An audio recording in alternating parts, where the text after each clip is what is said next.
Quem lembra daquele filme que tinha 2 fitas e que fez o maior sucesso nos anos 90? Eu não tô falando de Titanic não, tô falando de Coração Valente. Liberdade! O estudo dessa semana é bem sanguinário e bem denso também, por isso pegue a sua arma e vamos à luta! Na verdade, vamos ao estudo!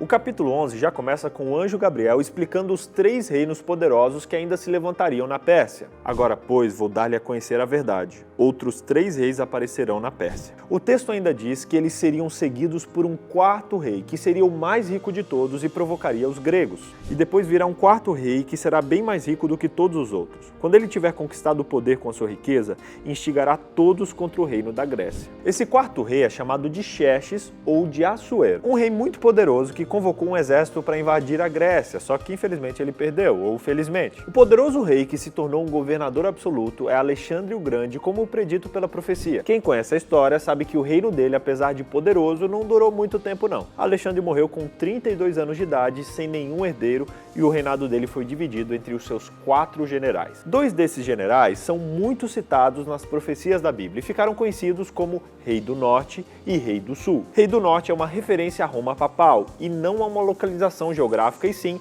a um inimigo espiritual do povo de Deus. Já por outro lado, o Rei do Sul primeiramente designa o Egito, ao sul da Terra Santa. Mas à medida que a profecia se desenvolve, ele adquire uma dimensão teológica e é associado por alguns como o movimento do ateísmo. Acontece que 2 desses generais começaram a brigar entre si pelo controle da terra. Eles guerravam muito. Eles até tentaram dar uma trégua nas brigas, casando seus herdeiros numa tentativa de unir os reinos, mas a paz não durou muito tempo não. Virá com o poder de todo o seu reino e fará uma aliança com o Rei do Sul. Ele lhe dará uma filha em casamento a fim de derrubar o reino, mas o seu plano não terá sucesso nem o ajudará. Complicado. Tem que orar pelos que nos perseguem. Esse invasor ele vence a todos e se instala na terra gloriosa que é Jerusalém, que realmente foi invadida por Roma. O invasor fará o que bem entender, ninguém conseguirá resistir-lhe. Ele se instalará na terra gloriosa e terá poder para destruí-la. Se a gente voltar nas visões anteriores, o mesmo acontecimento é registrado na expansão horizontal do chifre pequeno, que cresceu em poder. Fique então claro que o poder no comando naquele tempo era Roma pagã. Um fato ainda mais importante aqui é que, de acordo com o texto bíblico, durante o reinado de Tibério, o príncipe da aliança e seu exército seriam destruídos. Então, um exército avassalador será arrasado diante dele. Tanto o exército como um príncipe da aliança serão destruídos. Isso claramente se refere à crucifixão de Jesus, também chamado de ungido e príncipe, visto que ele foi morto durante o reinado de Tibério. Olha só. A referência a Jesus nessa passagem como o príncipe da aliança é mais um indicador da precisão da profecia, que em Daniel 9:25 já tinha predito que Jesus seria crucificado. Ou seja, as profecias são paralelas, elas reforçam os mesmos acontecimentos. Nosso Deus é incrível. Se ele teve razão a respeito de tudo o que aconteceu nessas profecias, a gente pode confiar nas suas declarações quanto ao que ocorrerá no futuro. Amém. Ai, ficou.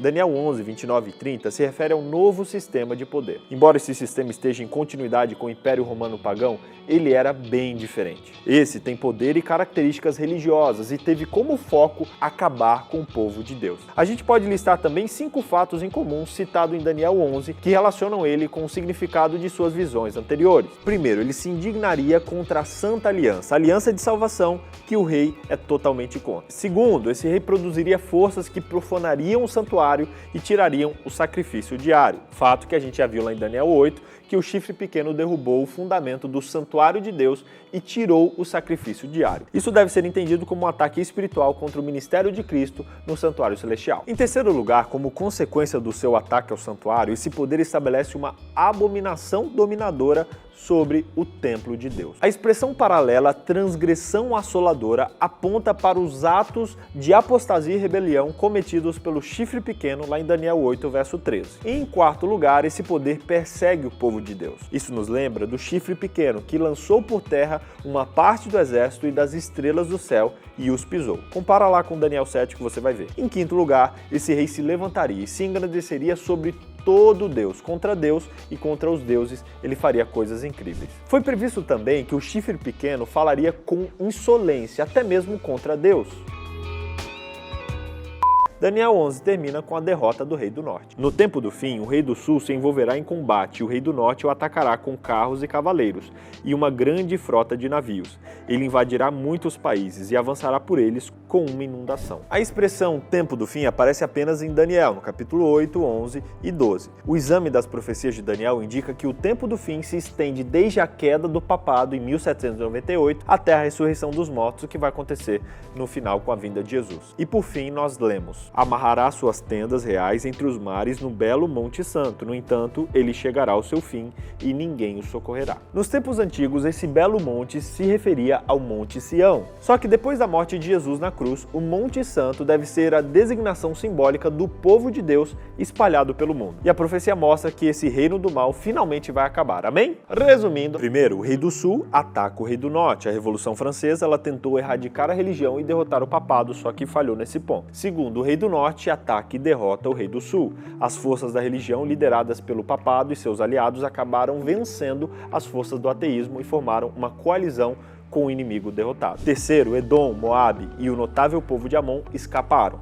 Alguns deles não são contados entre o povo verdadeiro de Deus, mas juntarão no final ao aprisco da última hora. Quarto, o rei do norte se prepara para atacar o Monte Santo, mas chega ao fim, As forças do mal serão destruídas e o reino de Deus, por fim, será estabelecido. Eu sei que hoje o resenha está parecendo Cidade Alerta, tá cheio de sangue, só que tudo isso mostra que a gente está numa guerra terrível, uma guerra invisível, mas nós estamos do lado vencedor. Entenda que Deus dirige a história e que esse Deus quer estar ao seu lado nas lutas e dificuldades que você passar. Por isso, fique firme, pois graças ao Espírito Santo, você mesmo tem um coração valente. Continue estudando sobre essa guerra através do nosso estudo de Daniel, beleza? É só clicar no link aqui na descrição ou mandar mensagem pra gente aqui no WhatsApp que a gente vai mandar pra você de grátis esse estudo bíblico ou então um link pra você fazer ele online, beleza? Quem lembra daqui? Já por outro lado, o rei do sul, primeiramente, só que à medida que um exército